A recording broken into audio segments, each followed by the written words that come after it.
નમસ્કાર વિદ્યાર્થી મિત્રો, હું Hiren Barja 12th science physics chapter number 3 પ્રવાહ વિદ્યુત એટલે કે કરંટ ઇલેક્ટ્રિસિટી ની અંદર સર્વે વિદ્યાર્થીઓનું પુનઃ સ્વાગત કરું છું. ચાલો વિદ્યાર્થી મિત્રો, આપણે આગળના પોર્શનની અંદર ઘણી બધી માહિતી લીધી કે જેમ કે ઇલેક્ટ્રોનની ડ્રિફ્ટ ગતિ સાથે વિદ્યુત પ્રવાહ ઘનતાનો સંબંધ, અવરોધકતા, વાહકતા, આ બધી જ રાશિઓ વિશે આપણે માહિતી લીધી. હવે આપણે વાત કરીએ તો વિદ્યુત વહન માટે કોઈ વાહકની અંદર થતું વિદ્યુત વહન, જેને આપણે વિદ્યુત પ્રવાહ કહીએ છીએ, તો આ વિદ્યુત પ્રવાહ માટે ખર્ચાતી ઉર્જા અથવા તો વપરાતા પાવર વિશે માહિતી લેવી છે. કારણ કે રૂટીન લાઈફની અંદર વિદ્યુત પાવર, આવો શબ્દ પાવર, આ શબ્દનો આપણે વારંવાર ઉપયોગ કરીએ છીએ. તો આ શબ્દ સાથે સંકળાયેલી એટલે કે વિદ્યુત વાહકની અંદર ખર્ચાતી ઉર્જા, વ્યય પામતી ઉર્જા અને એ વ્યય પામતી ઉર્જા દ્વારા વપરાતા પાવર વિશે માહિતી આપણે લેવી છે. કારણ કે આપણે ઘણી બધી વખતે એવા શબ્દો વાપરીએ છીએ કે કોઈ 100 વોટના બલ્બને ચાલુ કરેલ છે, એને 1 કલાક સુધી ચાલુ રાખ્યું, પ્રકાશિત થાય છે, એટલે કે વિદ્યુત ઉર્જાનું પ્રકાશ ઉર્જામાં રૂપાંતર કરે છે. પરંતુ 1 કલાક પછી એને બંધ કરી અને અડકવામાં આવે અથવા તો ટચ કરવામાં આવે તો આ બલ્બ ગરમ પણ થયેલો છે કે જેની આપણે જરૂર નથી. એટલે કે પ્રકાશ ઉર્જા ઉપરાંત વ્યય પામતી એક ઉષ્મા ઉર્જામાં પણ એની રૂપાંતરણ થાય છે. તો આ ઉષ્મા ઉર્જા સ્વરૂપે વ્યય થતા આ પાવરનું ઉર્જાને પણ આપણે વ્યાખ્યાયિત કરવી છે અથવા તો એના સૂત્રની તારવણી કરવી છે. પ્લસ આ બલ્બે કેટલો પાવર ખર્ચ કરેલો હશે, ખર્ચાતો પાવર પણ આપણે શોધવો છે. તો આજના ટોપિકની અંદર આપણે વાત કરીએ તો વિદ્યુત ઉર્જા અને વિદ્યુત પાવર સમજાવો.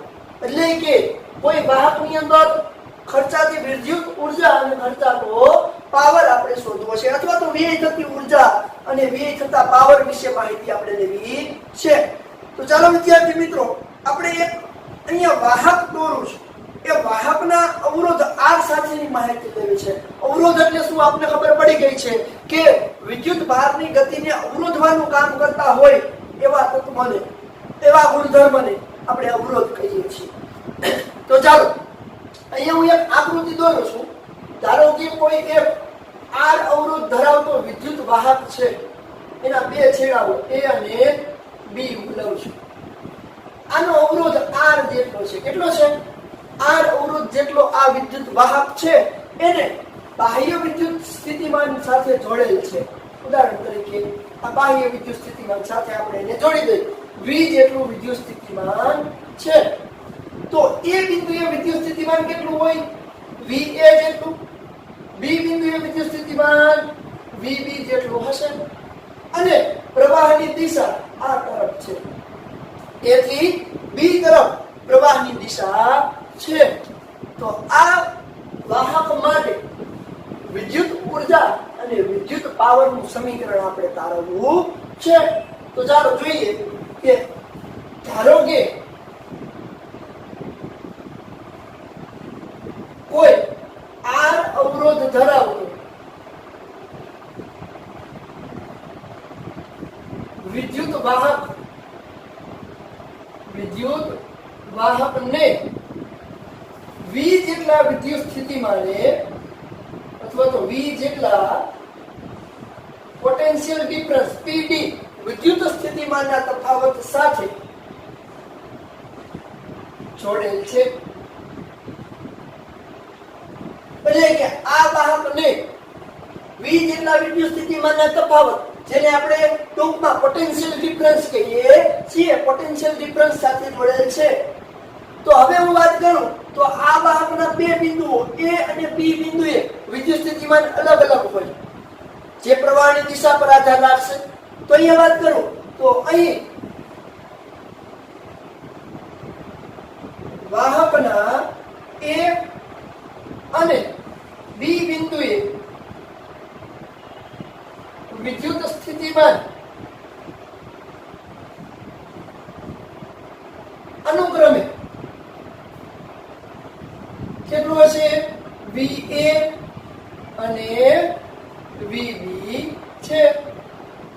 હવે હું વાત કરું તો આ વાહકના બે છેડા વચ્ચે વિદ્યુત સ્થિતિમાનનો તફાવત કેટલો હોય?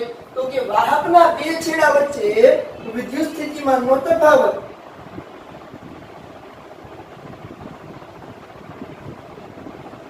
પોટેન્શિયલ ડિફરન્સ, વિદ્યુત સ્થિતિમાનનો તફાવત V બરાબર VA minus VB, VA minus VB.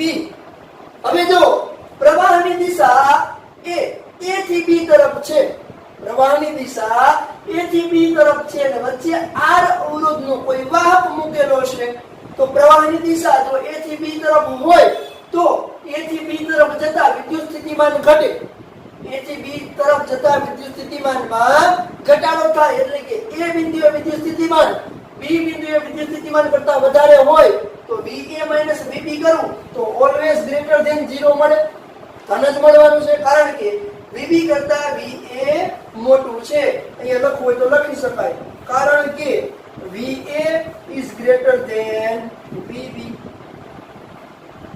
આને હું સમીકરણ નંબર 1 આપું છું.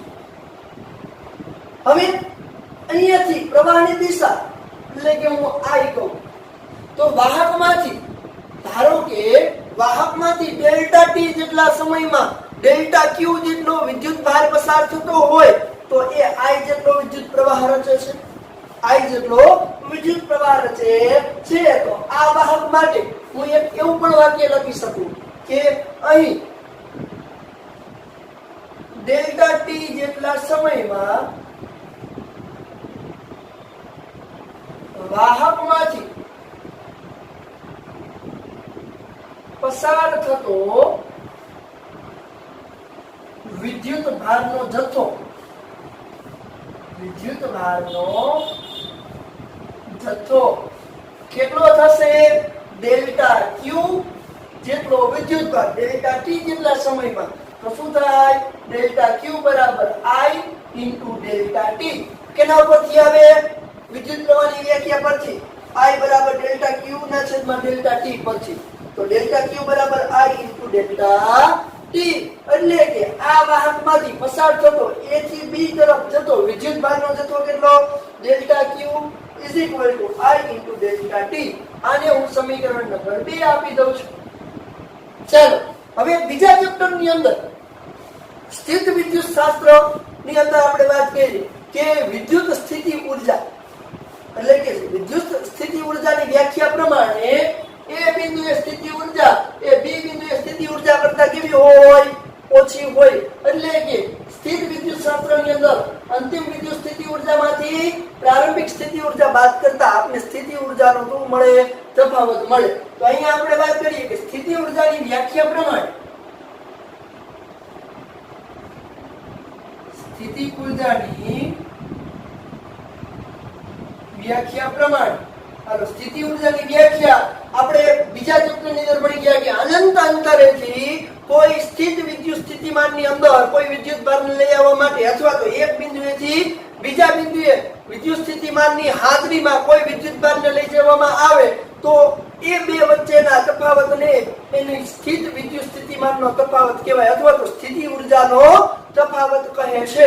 આ વ્યાખ્યા અનુસાર એટલે કે સ્થિતિ ઊર્જાની વ્યાખ્યા પ્રમાણે શું કહી શકાય? તો કે એ બિંદુએ સ્થિતિ ઊર્જા UA બરાબર, એ બિંદુએ સ્થિતિ ઊર્જા UA બરાબર delta Q into VA, delta Q into VA. વ્યાખ્યા કંઈક આવું કહે છે, એટલે કે V જેટલા વિદ્યુત સ્થિતિમાનની હાજરીમાં Q જેટલા વિદ્યુત ભારને લઈ જતા એ બિંદુએ વિદ્યુત સ્થિતિ ઊર્જા કેટલી હોય? UA is equal to delta Q into VA. તો B બિંદુએ કેટલી હશે? UB is equal to delta Q into VB. તો આપેલ વાહકમાં વિદ્યુત સ્થિતિ ઊર્જાનો તફાવત, તો અહીંયા લખું છું વિદ્યુત સ્થિતિ ઊર્જાનો તફાવત તો અંતિમ બિંદુએ વિદ્યુત સ્થિતિ ઊર્જાને તફાવતને u વડે દર્શાવો તો UB માઈનસ UA. તો તમને પ્રશ્ન એવો થાય અહીંયા VA માઈનસ VB કહ્યું કારણ કે ત્યાં વિદ્યુત સ્થિતિમાન વધારે હતું એમાંથી ઓછું બાદ કર્યું, પણ અહીંયા તો અંતિમ બિંદુએ વિદ્યુત સ્થિતિમાન વધારે, વિદ્યુત સ્થિતિ ઊર્જા વધારે હોય તો અહીંયા હું શું કહું છું VB minus VA sorry UB minus UA. આ UB ની કિંમત શું છે delta Q into VB, delta Q into VB minus delta Q into VA. UA ની જગ્યાએ લખું તો કોમન શું નીકળે છે U is equal to delta Q VB minus VA. તો જો VA માઈનસ VB બરાબર V થાય, VA માઈનસ VB બરાબર પ્લસ V થાય તો VB માઈનસ VA બરાબર માઈનસ V થશે. તો અહીંયા હું આમ પણ લખી શકું લેસ ધેન 0 હોય કારણ કે ઋણ મળે છે. આ સમીકરણને હું સમીકરણ નંબર 3 આપી દઉં. હવે આપણે વાત કરીએ કે વિદ્યુત ભાર છે એ અથડામણ અનુભવતા જાય છે, એટલે કે ઊર્જા સંરક્ષણના નિયમનું પણ પાલન થવું જરૂરી છે. એટલે કે ઇલેક્ટ્રોન જો કોઈ વાહકની અંદર રહેલા આયનો સાથે પરમાણુ સાથે શું કરે છે અથડામણો અનુભવે તો અહીં વિદ્યુત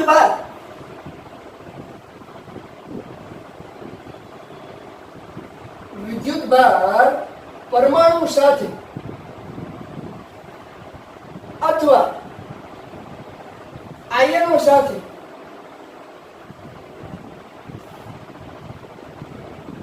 અથડામણ અનુભવે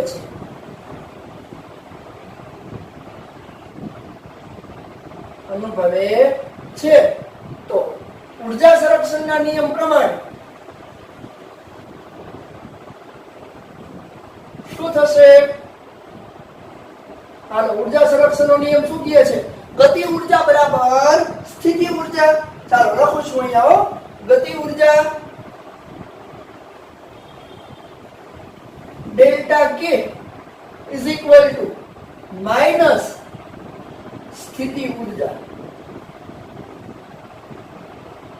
જેને આપણે ડેલ્ટા U વડે દર્શાવાય અને હું ડેલ્ટા U કહી દઉં એટલે કે સ્થિતિ ઊર્જામાં થતો ફેરફાર. એટલે કે આમ તો જો કે માઈનસ એટલા માટે લીધું, તમે આ બાજુ લઈ લો શું થાય ગતિ ઊર્જા પ્લસ સ્થિતિ ઊર્જા બરાબર અચળ. ઊર્જા સંરક્ષણનો નિયમ આપણને એવું કહે છે, એટલે કે એવું થયું ને delta K is equal to minus delta U, delta K is equal to minus delta U. Ready? હવે આ સમીકરણ ઉપરથી આપણે અહીંયા લખશું તો શું થશે? માટે delta K is equal to minus delta U. Delta U ની જગ્યાએ શું લખાય? Delta Q VB minus VA. Minus નિશાની અંદર જવા દો તો શું થાય? Delta K is equal to delta Q VA minus VB. જે પહેલા હતું એવું જ આવી ગયું તો VA માઈનસ VB ની જગ્યાએ શું લખાય? V લખાય. માટે ડેલ્ટા Q ઇન્ટુ V અહીંયા લખવું એટલે લખાય સમીકરણ 1 પરથી. સમીકરણ 1 પરથી કારણ કે VA માઈનસ VB એટલે શું છે? V છે. હવે જો ડેલ્ટા Q એટલે સમીકરણ 2 પરથી શું છે? I into delta T. માટે delta K is equal to delta Q ની જગ્યાએ શું લખાય? I into delta T. તો I into V into delta T સમીકરણ નંબર 4. તો આપણે શું મળ્યું? ગતિ ઊર્જા મળી. કોની? તો કે વિદ્યુત ભાર જ્યારે આયનો કે પરમાણુ સાથે અથડામણો અનુભવે છે ત્યારે એ પરમાણુ કે આયનોને પોતાની ગતિ ઊર્જા આપે છે. શું કરે છે? પોતાની ગતિ ઊર્જા આપે છે. એટલે કે વિદ્યુત ભાર સુવાહકોમાં પરમાણુ સાથે અથડામણો અનુભવે ત્યારે એ શું કરે છે? તો કે વિદ્યુત ભારે મેળવેલી ગતિ ઊર્જા એને થોભાવે છે, એની સ્થિતિ ઊર્જામાંથી ગતિ ઊર્જામાં પરિણમવા દે છે. તો કે આટલી ગતિ ઊર્જા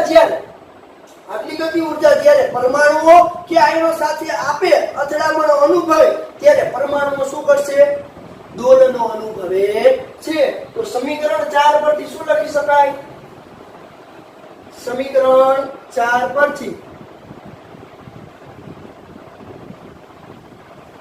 આપેલ ગતિ ઉર્જા,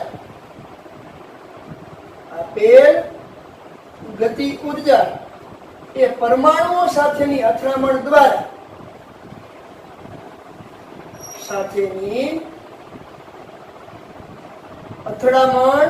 દ્વારા શું થશે? તો કે પરમાણુઓ ગતિ ઉર્જા મેળવી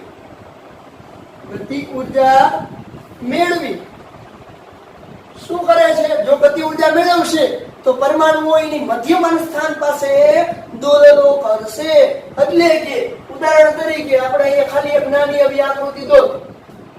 ધારો કે અહીંયા પરમાણુઓ છે, પરમાણુઓ સાથે ઇલેક્ટ્રોનની અથડામણ થાય તો આ જે પરમાણુઓ છે ને મધ્યમાં સ્થાન પાસે માત્ર ને માત્ર શું કરે? કંપન કરે. શું કરે? કંપન કરે, દોલન કરે. કંપન કરે, દોલન કરે. કંપન કરશે તો શું થશે? સુવાહક ગરમ થશે. એકને એક જગ્યાએ કંપન કરતા આ આયનો કે પરમાણુઓ એ સુવાહકને ગરમ કરે છે. તો કે આથી પરમાણુના દોલનથી સુવાહક ગરમ થાય છે.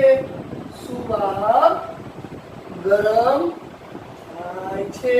જેમ કે હમણાં જ આપણે વાત કરી હતી કે વિદ્યુત બલ્બને વિદ્યુત ઉર્જા આપણે આપીએ છીએ એ દરમિયાન માત્ર ને માત્ર આપણે તો શેની જરૂર છે? પ્રકાશ ઉર્જાની જરૂર છે. છતાં પણ એ ઉષ્મા ઉર્જા સ્વરૂપે વ્યય થાય છે. જે સુવાહકોની અંદર પરમાણુઓ આટલી ગતિ ઉર્જા મેળવી, કેટલી? આટલી એટલે ડેલ્ટા કે બરાબર I × V ડેલ્ટા ટી જેટલી ગતિ ઉર્જા મેળવીને એને મધ્યમાં સ્થાન પાસે શું કરે છે? દોલનો કરે છે. એટલે કે આ જે ગતિ ઉર્જા છે એ ઉષ્મા ઉર્જા સ્વરૂપે વ્યય પામે છે. આથી સમીકરણ 4 જેટલી ગતિ ઉર્જા મેળવી અને એટલી ને એટલી શું કરે છે? ઉષ્મા ઉર્જા સ્વરૂપે વ્યય થાય છે. અહીંયા હું શું લખીશ હવે જોવો. તો આથી પરમાણુના દોલનથી સુવાહક ગરમ થાય છે. તો આથી ડેલ્ટા ટી જેટલા સમયગાળાની અંદર વ્યય પામતી ઉર્જા શું થશે? ડેલ્ટા ટી જેટલા સમયમાં વ્યય પામતી ઉર્જા સમીકરણ 4 પરથી તો કે આટલી જ ઉર્જા એ પ્રાપ્ત કરે છે. અને શું કરે છે? વ્યય પામતી ઉર્જા એટલે કે સુવાહકને ગરમ કરે છે. તો વ્યય પામતી ઉષ્મા ઉર્જા અહીંયા લખું છું.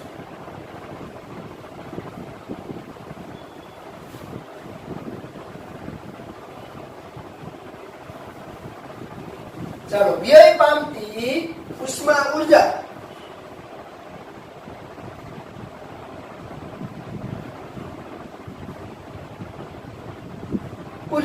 શું થશે?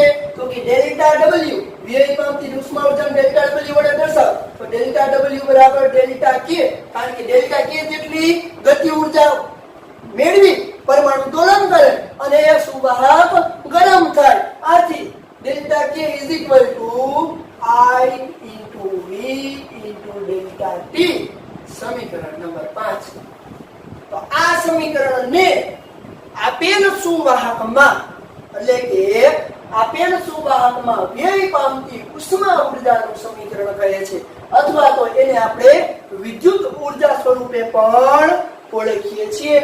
હવે આપણે વાત કરીએ તો આ સમય દરમિયાન એટલે કે I જેટલો વિદ્યુત પ્રવાહ આપતા V જેટલા વિદ્યુત સ્થિતિમાનના તફાવત હેઠળ I જેટલો વિદ્યુત પ્રવાહ આપતા V જેટલા વિદ્યુત સ્થિતિમાનના તફાવત હેઠળ ડેલ્ટા ટી જેટલા સમયની અંદર ખર્ચાતો પાવર કેટલો? તો કે ડેલ્ટા ટી ને નીચે લઈ જાઓ. શું થશે? ડેલ્ટા W છેદમાં ડેલ્ટા ટી = I × V. તો આના પરથી પાવરની વ્યાખ્યા કહું તો એકમ સમયમાં વ્યય થતી અથવા તો વ્યય પામતી ઉષ્મા ઉર્જાને આપેલ વિદ્યુત વાહકનો ખર્ચાતો પાવર કહે છે. હજી એકવાર, એકમ સમયમાં વ્યય પામતી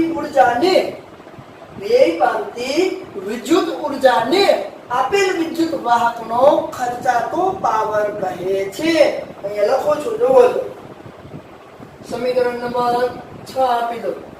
રેડી? તો એકમ સમયમાં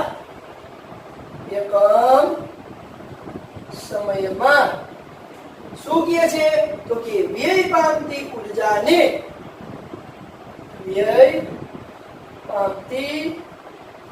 ઉષ્મા ઉર્જાને અથવા તો વિદ્યુત ઉર્જા સ્વરૂપે વ્યય પામતી ઉષ્મા ઉર્જાને વાહકનો ખર્ચાતો પાવર અથવા વ્યય થતો પાવર કહે છે. એકદમ સરળ વ્યાખ્યા છે. એકમ સમયમાં વ્યય પામતી ઉષ્મા ઉર્જાને ખર્ચાતો પાવર કહે છે. આથી પાવરના સમીકરણને હવે દર્શાવું છું. માટે P બરાબર I into V.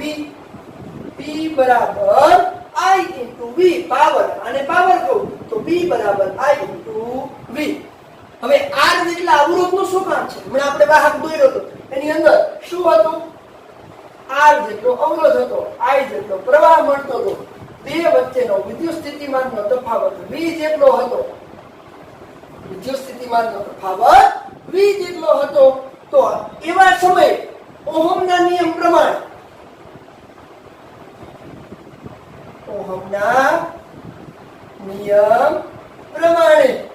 V is equal to IR હોવાથી V ની જગ્યાએ IR લખું તો power P is equal to I into R શું થશે? I square R. માટે power P is equal to I square R. તો વ્યય થતો પાવર અથવા તો ખર્ચાતો પાવર ક્યારે?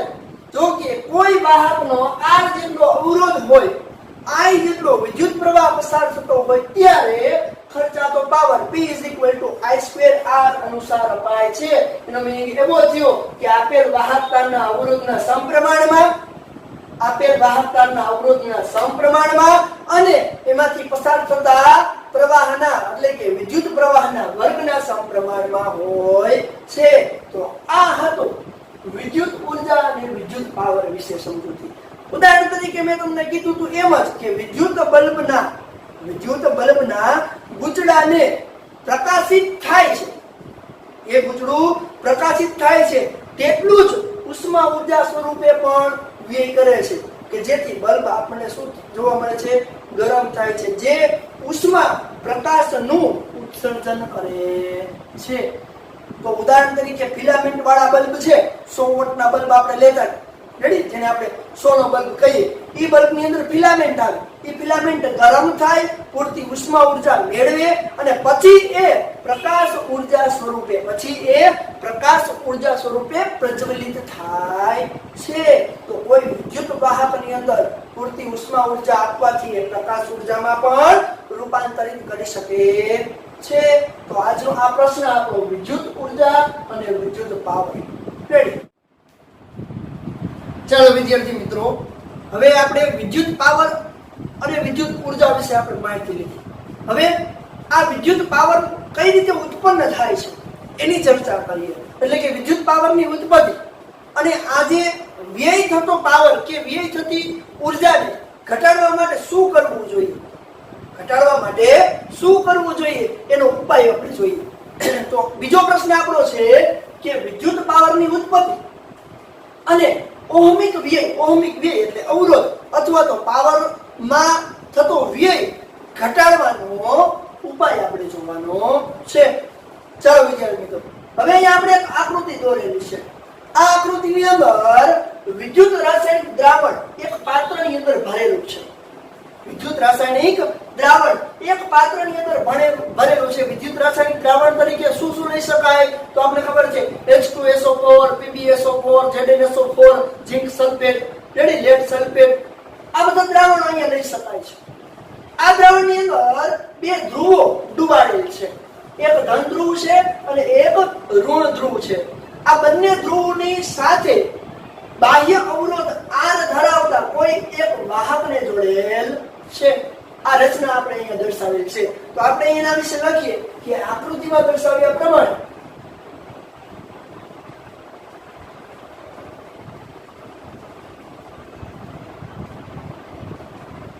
વિદ્યુત રાસાયણિક કોષની અંદર વિદ્યુત રાસાયણિક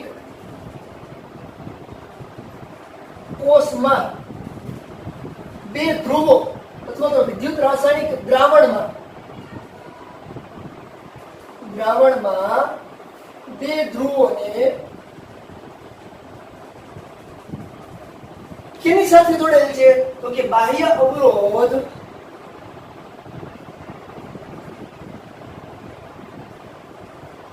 R ધરાવતા વાહક સાથે જોડેલ છે. એટલે એક વાક્યમાં આપણે બધું લખી નાખ્યું. હવે બાહ્ય અવરોધ R ધરાવતા આ વાહકમાંથી પસાર થતો પ્રવાહ આ દિશામાં વહેશે. ધનથી ઋણ તરફની દિશામાં વિદ્યુત પ્રવાહનું વહન થશે. તો I જેટલા વાહકમાંથી પસાર થતા I જેટલા પ્રવાહના કારણે વ્યય થતો પાવર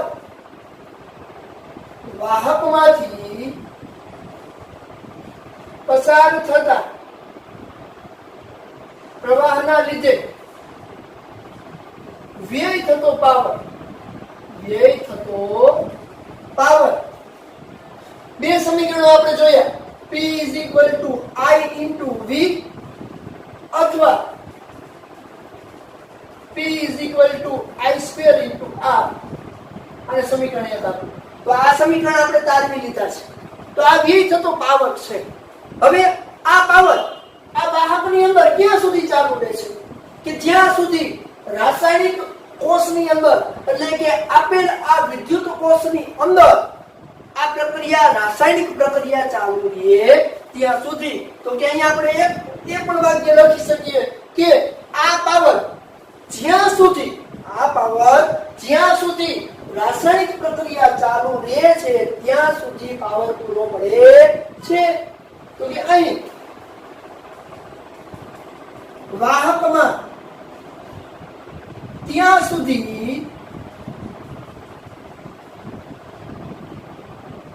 સુધી પાવર પૂરો પડે છે જ્યાં સુધી એટલે ક્યાં સુધી? તો કે જ્યાં સુધી રાસાયણિક પ્રક્રિયા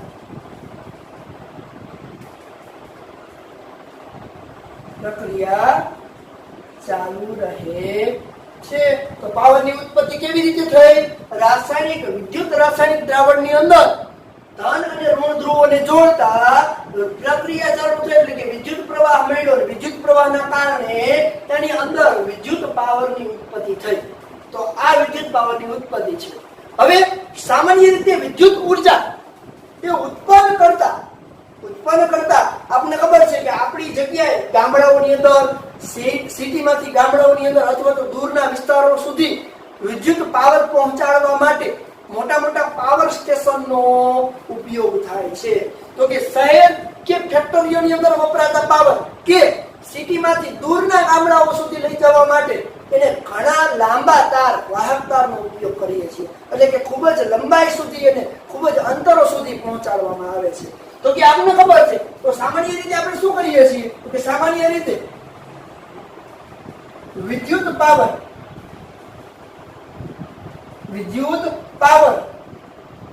એ કોના દ્વારા આપણે પહોંચાડીએ છીએ? તો કે વિદ્યુત પાવર ગામડાઓ, શહેરો કે ફેક્ટરીઓમાં પાવર સ્ટેશન દ્વારા પહોંચે છે. પાવર સ્ટેશન દ્વારા પહોંચે છે. હવે આ પાવર સ્ટેશન દ્વારા પહોંચાડતી આ વિદ્યુત ઉર્જા એ કોઈ વાહક તાર દ્વારા પહોંચે છે. તો આથી આપણે એવું કહી શકીએ કે તારની લંબાઈ ખૂબ જ વધારે હોવાથી અવરોધ પણ ખૂબ જ વધી જશે. તો કે આ બધી જગ્યાએ પહોંચાડવા માટે તારની લંબાઈ તારની લંબાઈ ખૂબ જ મોટી હોવાથી અવરોધ પણ ખૂબ જ મોટો થાય છે. જો અવરોધ વધશે તો વ્યય થતો પાવર વધશે. અવરોધ વધશે તો વ્યય થતો પાવર વધે છે. તો બીજો પ્રશ્ન આપને એવું કહે છે કે ઓહમિક વ્યય ઘટાડવા માટે શું કરવું જોઈએ? તો ઓહમિક વ્યય ઘટાડવા માટે વિદ્યુત પાવર P V * I છે. આપને ખબર છે સમીકરણ 1 ઉપરથી જ આપણે લીધેલ છે. તો આવા ઉપકરણોમાં તારમાં વ્યય ઘટાડવા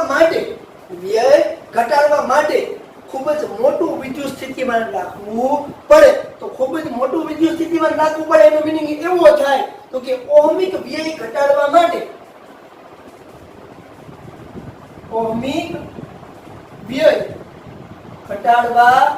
માટે હાલો ઓહમિક વ્યય ઘટાડવો હોય તો ઉપકરણને તાર સાથે જોડવા માટે વ્યય થતો પાવર ઉપકરણને ઓહમિક વ્યય ઘટાડવા માટે ઉપકરણને તાર સાથે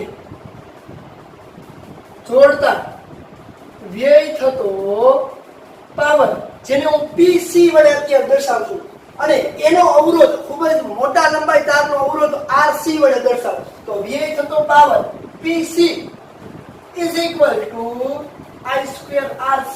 નવું સમીકરણ મળ્યું જ્યાં PC છે એ ખૂબ જ લાંબા તારનો વ્યય થતો પાવર એમાંથી પસાર થતો પ્રવાહ I અને એ તારનો અવરોધ RC કન્ટિન્યુઅસ તાર એટલે કે આપણે એને C વડે દર્શાવીએ.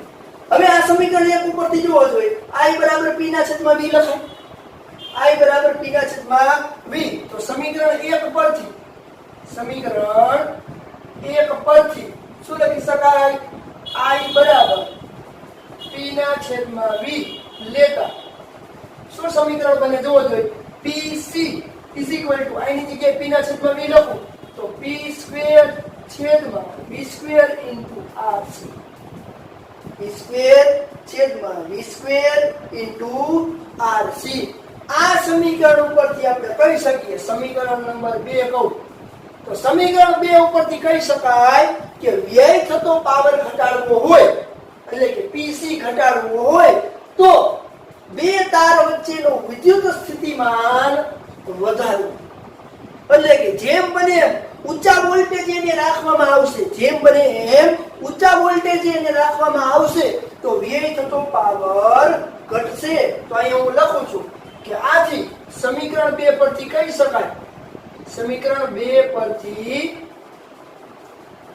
શકાય કે વ્યય થતો પાવર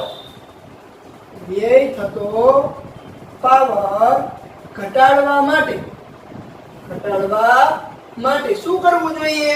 તો કે બે છેડા વચ્ચેનો વિદ્યુત સ્થિતિમાન ખૂબ જ ઊંચે લઈ જવો પડે, ખૂબ જ ઊંચા વોલ્ટેજે આપવો પડે. તો વ્યય થતો પાવર ઘટાડવા માટે તારના બે છેડા વચ્ચે નો વિદ્યુત સ્થિતિમાન એટલે કે પોટેન્શિયલ ડિફરન્સ શું રાખવું પડે? ખૂબ જ મોટો રાખવો પડે. જો બે છેડા વચ્ચેનો વિદ્યુત સ્થિતિમાન એટલે કે ઊંચા વોલ્ટેજ રાખવામાં આવશે તો વ્યય થતો પાવર ઘટે છે. તો આ રીતે ઓહમિક વ્યય ઘટાડી શકાય છે. તો આપને ખબર છે કે વ્યવહારિક ઉપયોગની અંદર ગામડાઓ સુધી વિદ્યુત પાવર પહોંચાડવા માટે કે શહેરોની અંદર કે ફેક્ટરીઓની અંદર આ વપરાતા પાવરની અંદર વાત કરીએ છીએ તો એવા સમયે પાવર ઘણો બધો ત્યાં સુધી પહોંચે. જો ખૂબ જ લાંબા તાર રાખવામાં આવે તો પાવર ત્યાં સુધી પહોંચે ત્યાં સુધીમાં તો શું થઈ જાય? વ્યય થઈ જાય. અહીંયાથી મોકલેલો પાવર ઉદાહરણ તરીકે 1000 વોટ હોય તો ત્યાં સુધી પહોંચે ત્યાં સુધીમાં તો 5 વોટ વધે. તો આપણે શું કરીએ છીએ? તો આવા સમયે વચ્ચે ડીસી ટ્રાન્સફોર્મર્સ મૂકી દઈએ છીએ. એટલે કે એનો મીનિંગ એવો થાય ટ્રાન્સફોર્મર બે પ્રકારના છે, આપણે આગળ ભણશું, સ્ટેપ અપ અને સ્ટેપ ડાઉન. તો આપણે અહીંયા સ્ટેપ અપ પ્રકારના ટ્રાન્સફોર્મર મૂકી દઈએ જેથી મોટા વિદ્યુત સ્થિતિમાન આપણને આપશે. શું આપશે? વાહક તાર વચ્ચે મોટો વિદ્યુત સ્થિતિમાન આપશે, એટલે કે જેથી જ્યાં સુધી જેટલો પાવર પહોંચાડવો છે એટલો પાવર સરળતાથી આપણે પહોંચાડી શકીએ છીએ. તો આ હતો પાવરની ઉત્પત્તિ અને ઓહમિક વ્યય ઘટાડવા માટેનો